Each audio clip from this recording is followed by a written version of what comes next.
and they waited to see which monkeys became the dominant monkeys and which monkeys became the subordinate monkeys. And they scanned their brains before and after. And the monkeys that became dominant, when they scanned their brains lit up with all kinds of happy chemicals. So they're sort of glowing and sparking on the neural scans. And the subordinate monkeys, their brains weren't buzzing alight with happy chemicals. And then they taught the monkeys to take cocaine. And they taught them to administer cocaine to themselves, and the monkeys could choose to take as much cocaine as they wanted. The dominant monkeys didn't bother, because their brains were already alight with happy things, but the subordinate monkeys took a lot of cocaine. And I think if you think about what status was doing to monkey brain hormones and what that meant for their sort of self-medication, you can start to perhaps understand what's going on underneath this picture. Here's infant mortality in relation to income inequality. And I just want to point out, up here we've got the US, spends about $6,000 per person per year on healthcare. And down here we've got Greece, spends half as much. But you're 40% more likely to have an infant die in the USA than you are in Greece. And you will actually live a year and 2 months less on average as well in the US. Here's obesity, a problem that has been growing, pardon the pun, over the past few years. So clearly something is happening, something is changing in our societies, and more people are becoming obese. A strong relationship with inequality. It's stronger for women than for men, but up here we've got about 30% of the population obese, and down here less than 3%. So really large differences between countries, and again strongly related to inequality. This is dropping out of high school in US states. We could have showed you performance on educational test scores internationally and in different US states, but this is a sort of similar finding. And again, enormous differences. Down here at the bottom, about 10% of kids dropping out of high school, but in some states, over a quarter. More than 1 in 4 children not finishing with what we would call a sort of standard educational qualification. And here's the teenage birth rate, going from a high of about 50 per 1,000 down to a low less than 5 in Japan. But again, a close relationship here. And in fact, this is quite a simple picture, but it hides even greater differences between countries than you can see here. In Japan, it's got a low rate of teenage births, but 86% of those teen mothers are married. So they're probably not mothers that we would actually be worrying about socially. And up here in the USA with the highest rate, only about a quarter of those young women are married. Here's homicide, so the murder rate for US states, which are round dots, and Canadian provinces, which you probably can't see very well, but they're the triangles. The Canadian provinces are all down here, and the US states are all up here. But they all sort of fit along the same line. The more inequality you've got, the higher the homicide rate. The differences are quite staggering. We're going from less than about 10, 15 per million up to over 150. So sort of a 15-fold, 10 to 15-fold difference. And the same sort of scale of differences for imprisonment. And this is imprisonment in different countries. I just want to point out this one's on a log scale, okay, unlike all of the others.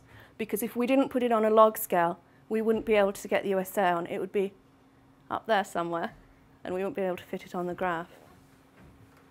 Now, imprisonment rates aren't just driven by crime rates. They're partly driven by crime rates, but they're also driven by the rate at which convicted criminals get sent to prison rather than given a fine or some community service, and the length of those sentences. And here's imprisonment for US states, and US researchers have calculated that the rise in imprisonment over time in the US, only 12% of it is attributed to changes in the crime rate. The rest of it is attributed to changes in incarceration rates and the length of prison sentences. And when we were doing research for our book, I think we came across some quite shocking statistics related to imprisonment.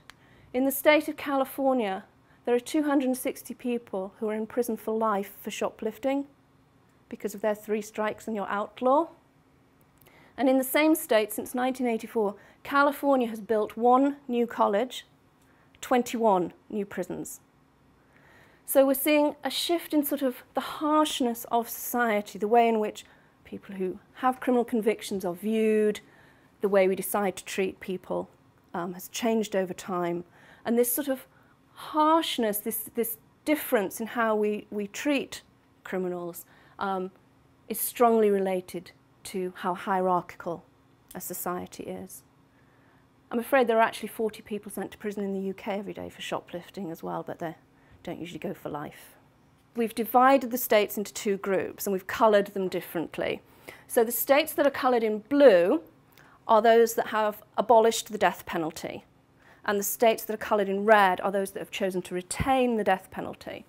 And you can see there's a tendency for those that have abolished it to be the more equal of the states, and those that have retained it are more likely to be among the less equal of the states.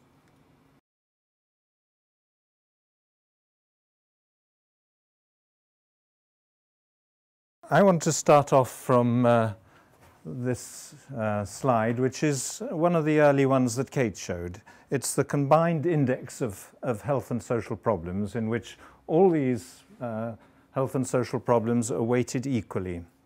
I want to come back to it really for 2 reasons. One is really to ask, are there other ways of explaining this lineup, that these countries have more social problems and these say less? Is there any explanation apart from saying that the ones that do worse are more unequal? People used sometimes to say it's the English-speaking countries that do worse, and you know, you've got New Zealand, UK, USA, but actually on some of the variables that we've looked at, some of the social problems, you can actually explain why one of the English-speaking countries does worse than another in terms of the amount of inequality. I think that's true on, for instance, mental illness. But the other thing is it's not always English-speaking countries doing badly. There's Portugal, very different kind of society from the USA. And when we have data for Singapore, it's usually up here too. And actually, it's hard to think of societies more different from each other than USA, UK, Portugal, Singapore. It's not just a cultural similarity up there, explaining why those do badly. If you look at the countries that do well, again, you might say that there's an obvious cultural similarity between the Nordic countries, Norway, Sweden, Finland, the Netherlands. They all do pretty well. But Japan is down there too. And actually, it's hard to think of societies more different from each other in the developed world than Sweden and Japan. And think of the position of women, or how closely they keep to the traditional nuclear family structure. Think even of the way they get their greater equality. The Japanese, well, the Swedes do it largely through taxes and benefits redistribution, a large welfare state. The Japanese, on the other hand, spend less, the public social expenditure is a smaller part of their GNP per capita than in any of the other, I think almost any of the other OECD countries. So Japan and Sweden are at opposite ends of the pole from that point of view. But Japan manages to be equal because its incomes before taxation, differences in earnings are smaller. So, you know, Sweden is the big state model and Japan has a small state. So not only differences in position of women, in family structure, but also in the role of the state. And yet they're both fairly equal, and so they both do well. So I don't think one can say that these countries are down here simply because of something about the Nordic countries.